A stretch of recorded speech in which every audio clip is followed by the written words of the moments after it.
Pourquoi est-ce que vous faites des crises d'angoisse à répétition? Pourquoi est-ce qu'elles reviennent encore et encore et encore malgré toute votre volonté pour vous en sortir? C'est ce qu'on va voir tout de suite dans cette vidéo et dans cet épisode de podcast si vous m'écoutez sur le podcast. Déjà, j'aimerais commencer en vous disant qu'il y a plein de causes possibles à une première crise d'angoisse. Je ne vais pas toutes les lister parce qu'il y en a trop, mais en voici quelques-unes pêle-mêle. On peut faire une crise d'angoisse parce qu'on est très fatigué, parce qu'on n'a pas assez mangé, donc c'est ce qu'on appelle l'hypoglycémie, notamment parce qu'on n'a pas mangé le matin. On peut faire une crise d'angoisse parce qu'on fait face à un stress important au travail ou même dans la vie de tous les jours. On peut faire une crise d'angoisse parce qu'on a des changements dans notre vie, donc qu'ils soient positifs ou négatifs. Par exemple, un changement de travail, justement, devenir parent, déménager. Voilà, tout ça, c'est pas forcément négatif, mais ça peut du coup inclure des changements dans notre vie et donc un stress dans notre vie et donc une crise d'angoisse. On peut aussi faire une crise d'angoisse parce qu'on a vécu un épisode traumatisant, etc., etc. Il y a vraiment plein de raisons. D'ailleurs, pour information, on estime que 21 personnes sur 100 feront au moins une crise d'angoisse dans leur vie, donc c'est énorme. Sauf que dans un monde idéal, on ferait une crise d'angoisse et puis c'est fini et on n'y pense plus. Et ça ne reviendrait jamais, on passerait vraiment à autre chose. Sauf que j'imagine que si vous êtes toujours en train de regarder cette vidéo ou d'écouter ce podcast, c'est parce que ça ne s'est pas passé comme ça pour vous. Donc la vraie question, c'est pourquoi ça revient? Pourquoi on continue à faire des crises d'angoisse alors que parfois la première cause est résolue? Pourquoi ça revient? Pourquoi ça continue? Il y a plusieurs explications à cela et on va les voir ensemble à la suite les unes les autres. Une première explication, c'est que votre amygdale est devenue hypersensible. L'amygdale, c'est une petite région du cerveau qui est liée aux émotions et notamment à la peur. Et donc, c'est elle, en fait, qui déclenche la réaction au combat-fuite et la libération d'adrénaline, donc la crise d'angoisse, en fait, puisque une crise d'angoisse, c'est la réaction combat-fuite et l'adrénaline. Et donc, quand l'amygdale, elle est hypersensible, elle va surréagir au danger, en fait.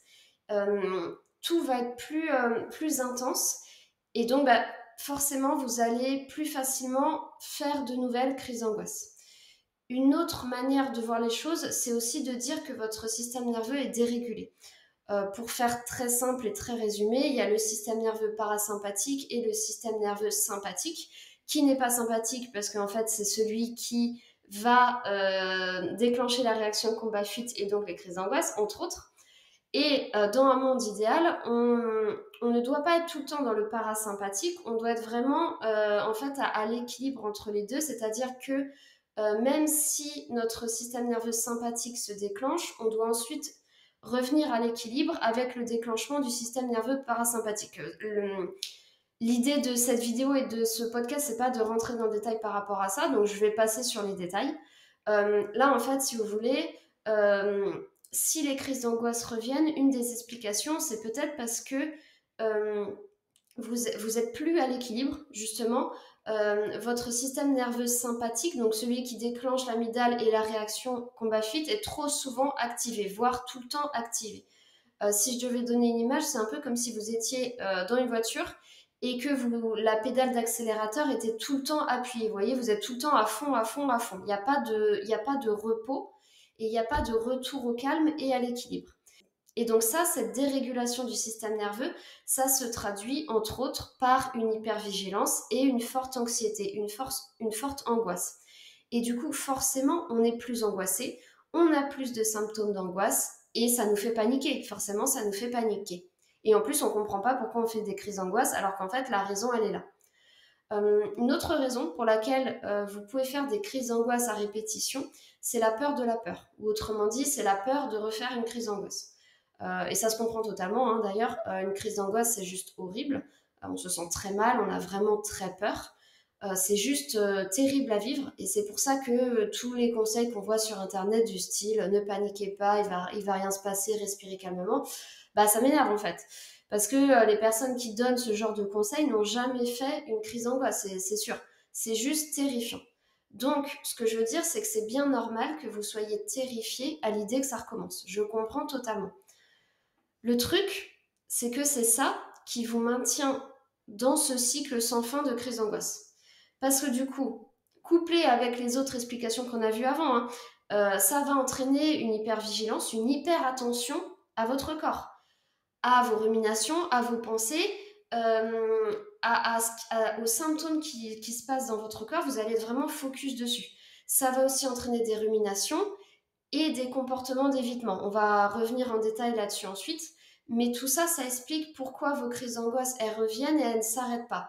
En fait, c'est vraiment horrible à dire, et c'est totalement paradoxal, mais la raison pour laquelle vous continuez à faire des crises d'angoisse, une des raisons, c'est parce qu'en fait, vous avez peur de refaire des crises d'angoisse. Si vous n'y aviez pas peur de refaire une crise d'angoisse, en fait, vous ressentiriez la réaction combat-fuite, l'adrénaline, l'anxiété, mais vous paniquerez pas forcément. Et ça, c'est horrible à dire, mais en fait, c'est vrai. Une autre raison, je continue avec les raisons. Une autre raison, c'est l'apprentissage de la peur. Je vous explique. Lorsqu'on vit une situation très angoissante, comme une crise d'angoisse typiquement, qui est vraiment le summum de l'angoisse, de la peur, le cerveau va enregistrer les éléments associés à la crise d'angoisse, au moment où vous avez fait la crise d'angoisse, à des signaux de danger. Donc ça peut être des personnes avec qui vous étiez, ça peut être des lieux, ça peut être des situations, ça peut être des peurs, ça peut même être, j'ai déjà vu, des couleurs ou même des sensations, vous savez, des choses qu'on a touchées. Et en fait, c'est ce qu'on appelle le conditionnement de la peur. Et donc, ça explique pourquoi vous pouvez faire des crises d'angoisse à répétition, notamment dans les mêmes lieux ou les mêmes situations. Je sais que dans mon cas, c'était beaucoup dans le TGV, en fait. Voilà, faut pas chercher. Alors que bizarrement, ça pouvait aller dans le Transilien. J'habitais à Paris à l'époque, peut-être que vous connaissez. Donc, comment dire, c'est pas un tramway, mais c'est un train quoi, qui est dehors. Ça me posait pas trop de soucis, alors que le TGV, oui. Alors que le TGV, on est quand même c'est plus confort, quoi. Donc, ça avait pas trop de sens. Mais en fait, c'est parce que j'ai fait plusieurs grosses crises d'angoisse dans les TGV et donc mon cerveau avait associé TGV égale crise d'angoisse, égale danger, égale il faut s'en aller, donc je redonne une crise d'angoisse pour que Delphine se barre vite fait de la situation parce que ça va pas aller en danger. Voilà, je résume vraiment. Et en fait, vous savez, quand on dit je suis sûre que même vous, là, en m'écoutant ou en regardant la vidéo, vous vous dites oui, moi aussi, j'ai des triggers comme ça, des déclencheurs. En fait, c'est ça, c'est exactement ça. C'est vraiment le cerveau, on en a tous, hein, je pense, c'est le cerveau qui va.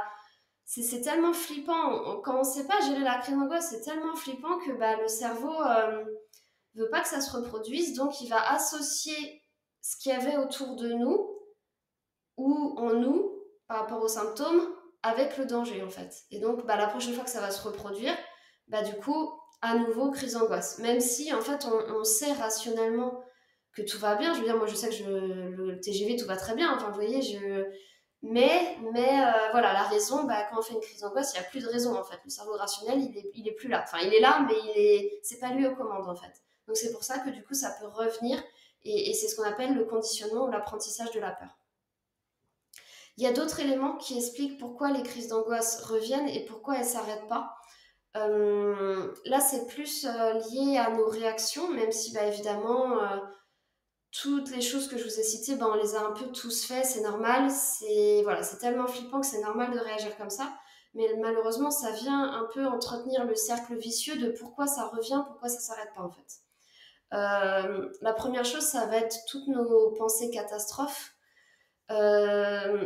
Toutes les pensées où on va anticiper le pire, je suis sûre que vous voyez de quoi je veux parler, c'est toutes les pensées qui commencent par et si, donc et si quelque chose d'horrible arrive, et si je fais une crise d'angoisse, et si je panique devant tout le monde, qu'est-ce qu'ils vont penser, etc., etc., etc. Tout ça on ne fait pas exprès, mais ça maintient l'anxiété, malheureusement. Autre chose qui maintient l'anxiété, c'est le fait d'en avoir peur, on en a parlé tout à l'heure, la peur de la peur. Le fait de constamment y penser, le fait d'être ultra focus sur soi, sur son corps, sur ses pensées, tout ça, ça fait qu'en fait, on vit anxiété, quoi. On respire anxiété, on pense plus qu'à ça. Et donc, du coup, c'est plus difficile de se sortir de ce cercle vicieux de crise d'angoisse, en fait. Un autre truc important, c'est notre mode de vie aussi. Et je trouve qu'on n'en parle pas assez, mais c'est vraiment des petites choses qui peuvent beaucoup jouer, en fait. Si vous buvez beaucoup de café, beaucoup de thé aussi, beaucoup de sodas qui peuvent contenir de la caféine, beaucoup de boissons énergisantes, surtout les boissons énergisantes, ça c'est très mauvais, bah, ça n'aide pas du tout en fait, parce que bah, tout ça c'est des stimulants à cause de la caféine pardon, qu'il y a dedans. Et donc, bah, ça vient encore plus stimuler le système nerveux qui est déjà dérégulé. Donc, ça vient créer encore plus de nervosité, encore plus d'angoisse, encore plus de symptômes. Et forcément, bah, on ressent les symptômes, on panique, et ainsi de suite, et ça continue en fait. Donc tout ça, bah, il faut arrêter ou limiter au maximum. Typiquement, le café, c'est pas plus d'une tasse par jour. Moi, je vous conseille vraiment pas plus. Et si vous pouvez arrêter totalement pendant quelques semaines, c'est encore mieux. Le sport aussi, ça peut être un stimulant si vous en faites beaucoup et à forte intensité. Typiquement, tous les jours, du sport à haute intensité, ça peut jouer. Pourquoi? Parce que bah, le sport à haute dose comme ça vient libérer du cortisol, qui est une autre hormone du stress. Donc, bah, voilà, ça vient rajouter de l'huile sur le feu, en fait. Et donc, un peu tous les jours, bah, ça vient entretenir le truc et ça n'aide pas. Après, ne me faites pas dire ce que je n'ai pas dit.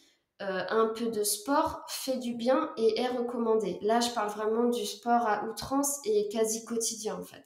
Faut pas. C'est pas parce qu'on vous a dit que c'est bon de faire du sport contre l'anxiété qu'il faut vraiment aller à l'extrême et en faire tous les jours et trop intensément, en fait. Donc, si c'est votre cas, essayez de vraiment réduire, d'en faire moins. Vous verrez de toute façon, vous n'avez rien à perdre et vous verrez si ça aide.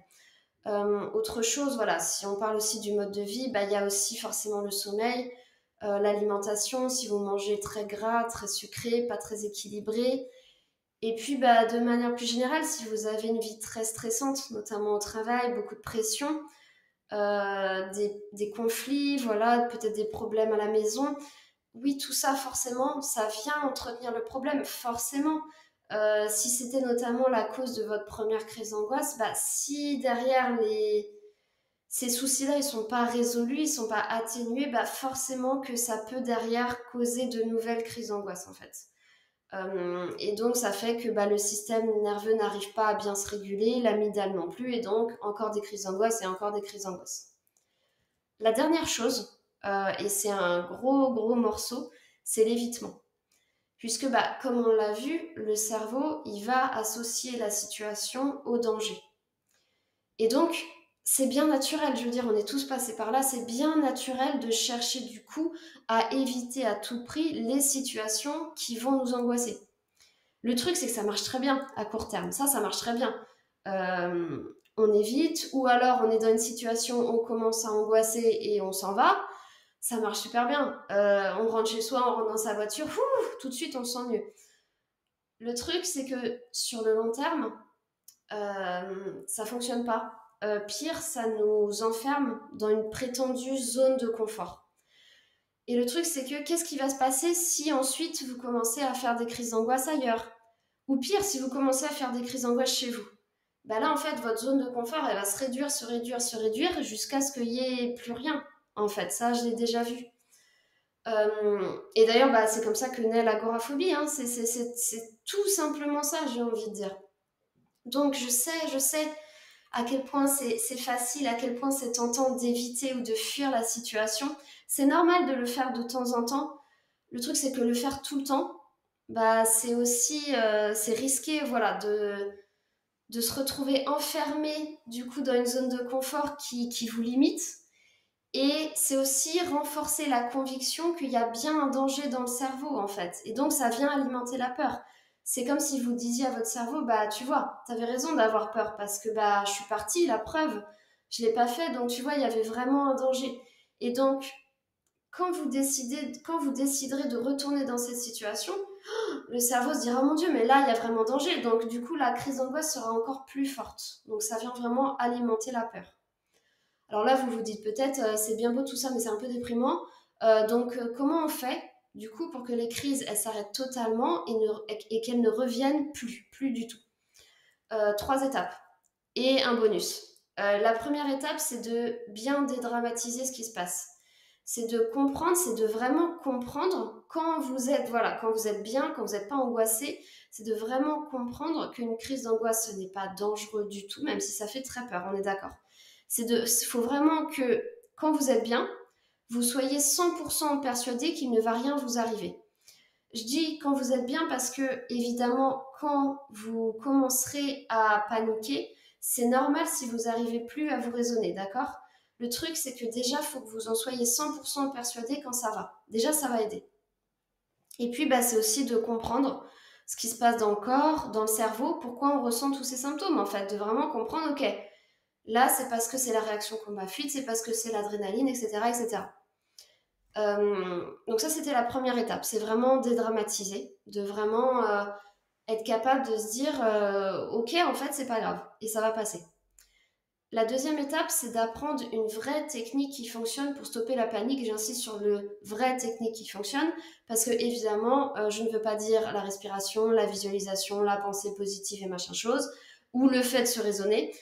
Tout ça, croyez-moi, ça ne fonctionne pas en cas de crise d'angoisse. Il y a une vraie raison à ça. Je ne vais pas m'épancher sur le sujet. Il y a d'autres moyens qui sont beaucoup plus efficaces de gérer tout ça. Une méthode qui est largement efficace et qui est pourtant inconnue malheureusement en France, c'est celle de la logothérapie et de l'intention paradoxale. Je ne vais pas rentrer dans le détail, c'est pas le sujet de cette vidéo et de ce podcast. Je l'explique, j'ai une vidéo et un épisode de podcast là-dessus dans lequel j'explique en détail comment on fait. Donc ça, c'est la deuxième étape. Donc la première étape, c'est de dédramatiser, de comprendre ce qui se passe. La deuxième étape, c'est d'apprendre une vraie technique qui fonctionne et donc de vraiment stopper la peur panique et les crises d'angoisse. Et la troisième étape, c'est de s'exposer aux situations redoutées. Aïe, aïe, aïe, oui, je sais, c'est dur, mais il faut en passer par là, surtout si vous voulez vraiment avoir une véritable liberté, en fait, et ne plus vous limiter. Donc, je pense que vous en avez déjà entendu parler, on appelle cela l'exposition dans le cadre de la thérapie comportementale et cognitive. L'idée, c'est de faire face progressivement aux déclencheurs, aux situations qui suscitent l'anxiété. Voilà, donc la clé, c'est progressivement. Évidemment, l'idée, c'est pas de se déclencher une énorme crise d'angoisse, hein. C'est vraiment d'y aller progressivement, de faire ça par étapes. Et ainsi, en fait, c'est venir dire à son cerveau, mais tu vois, en fait, ça va. Ça va parce que je suis là, je reste là, et tu vois, t'as pas de raison d'avoir peur. Et donc, c'est vraiment de désensibiliser progressivement le cerveau, et donc de diminuer la réactivité du système nerveux et de l'amygdale. Et alors, je vous parlais aussi d'un complément. Du coup, en complément, je vous encourage à arrêter le café ou vraiment fortement limiter, ou de prendre du déca, voilà, si vraiment vous aimez trop le café. D'essayer d'avoir au maximum une bonne alimentation, même si ça ne fera pas tout, de faire un peu de sport, mais pas trop, et d'essayer au maximum de bien dormir sans trop vous mettre la pression non plus, d'accord? Tout ça, parce que je sais que ça peut faire peur quand on est tout seul, voilà, là vous me regardez ou vous m'écoutez et vous savez peut-être pas par où commencer. Tout cela, je vous apprends à le faire dans mon programme en ligne Fini les crises d'angoisse et dans mes autres programmes également.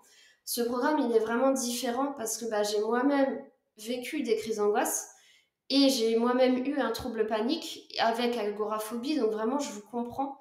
Et surtout, je vous donne pas de conseils à la noix comme on voit partout qui fonctionnent pas, mais de vraies techniques efficaces. Et la preuve, c'est qu'aujourd'hui, je ne fais plus d'attaques de panique ni de crise d'angoisse, alors que j'en ai fait pendant 8 ans, donc à peu près, hein, je me souviens plus exactement. Ça a commencé, j'avais 15 ans, ça a duré du coup jusqu'à mes 21 ans, 22 ans, donc c'est ça, ça fait 8-9 ans. J'en faisais très régulièrement et à un moment, c'était tous les jours, plusieurs fois par jour. Et j'étais terrifiée. Et j'avais du mal à sortir de chez moi. Aujourd'hui, tout ça, c'est fini. Donc, je vous aide à faire pareil et à vous sentir beaucoup mieux. Donc, si vous souhaitez en savoir plus, n'hésitez pas à aller faire un tour sur le site ou alors me contacter directement. Ça me fait toujours plaisir d'échanger avec vous par mail notamment. Merci d'avoir écouté, merci d'avoir regardé cette vidéo, écouté cet épisode et à très vite.